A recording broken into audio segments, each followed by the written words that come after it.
Three. Hello, everyone.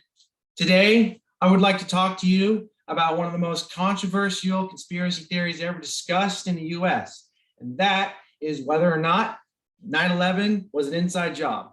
Now, the purpose of my speech is to convince you, the audience, that 9/11 was not an inside job, but was a terrorist act.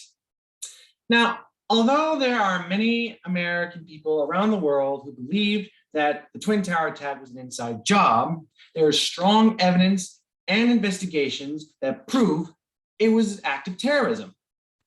Now, there are three main points I would like to go over.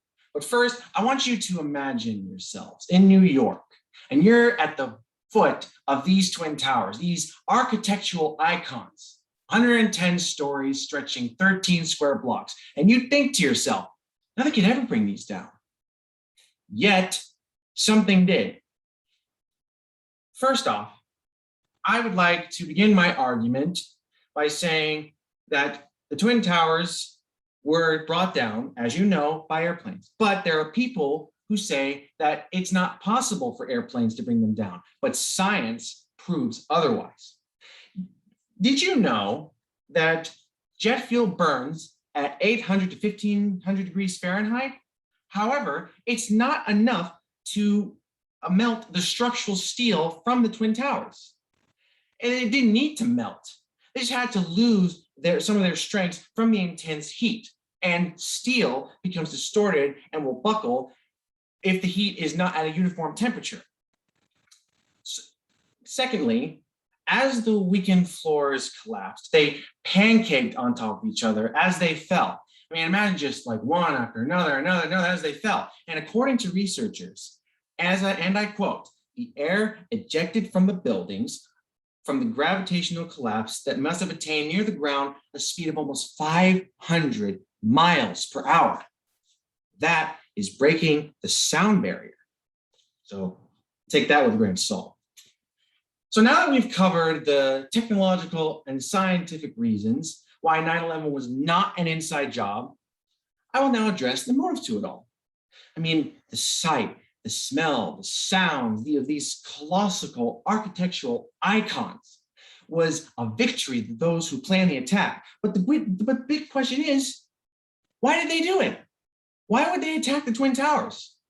And I'll tell you, Al-Qaeda was supposedly acting in retaliation for American support in Israel and continued military presence in the Middle East. Osama bin Laden, the leader of Al-Qaeda, resented the idea that Saudi Arabia even had a relationship with the US and perceived it as a betrayal.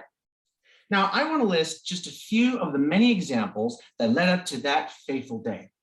So let's wind the clocks back to June 19th, 2001. Osama bin Laden publicly threatened the US and called President Bush a thug, and those who voted for him an enemy.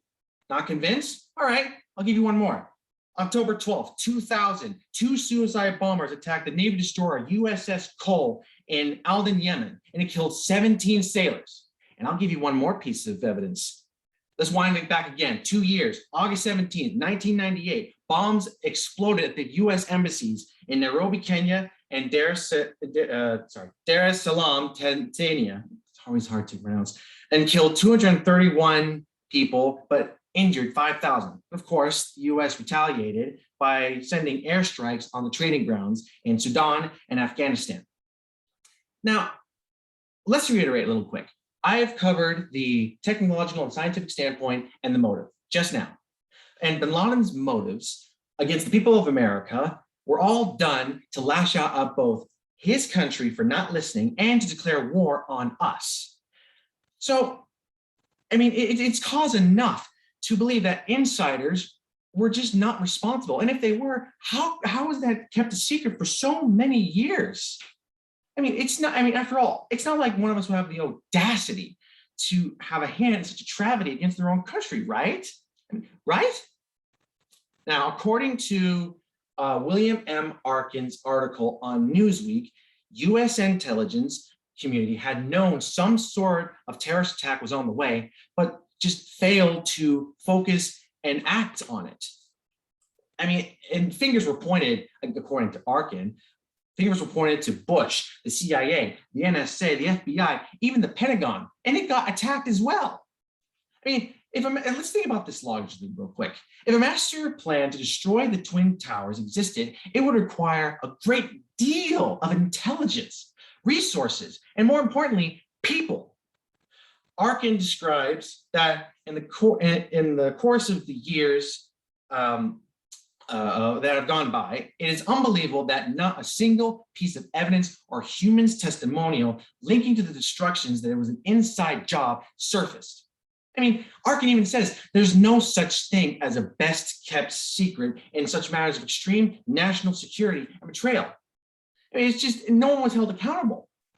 Not a White House official, not a top government agency director, and not even an intelligence analyst or an FBI agent.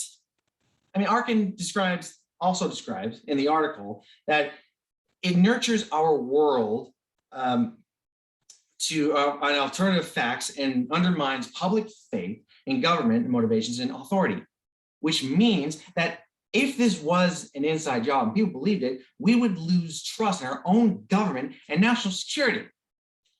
So right now, I have discussed my 3 major points. I have discussed the technological and scientific standpoints and how the towers collapsed. I discussed how Osama bin Laden attacked the towers and why he did it and what his motives were. And I have provided enough evidence why no one of our own US soil would ever have a hand in it. I mean, it's hard to imagine that such a dark secret with the Twin Towers falling is marked in everyone's mind, whether they witnessed it or learned about it years later. I mean, think about the survivors of that day. And I'm going to end it with this. Patriotism is something we as Americans are very proud of as a country. Why anyone would go through such extreme lengths to kill mass amounts of people is beyond comprehension. So ask yourself this: you still think 9/11 was an inside job? I don't think so.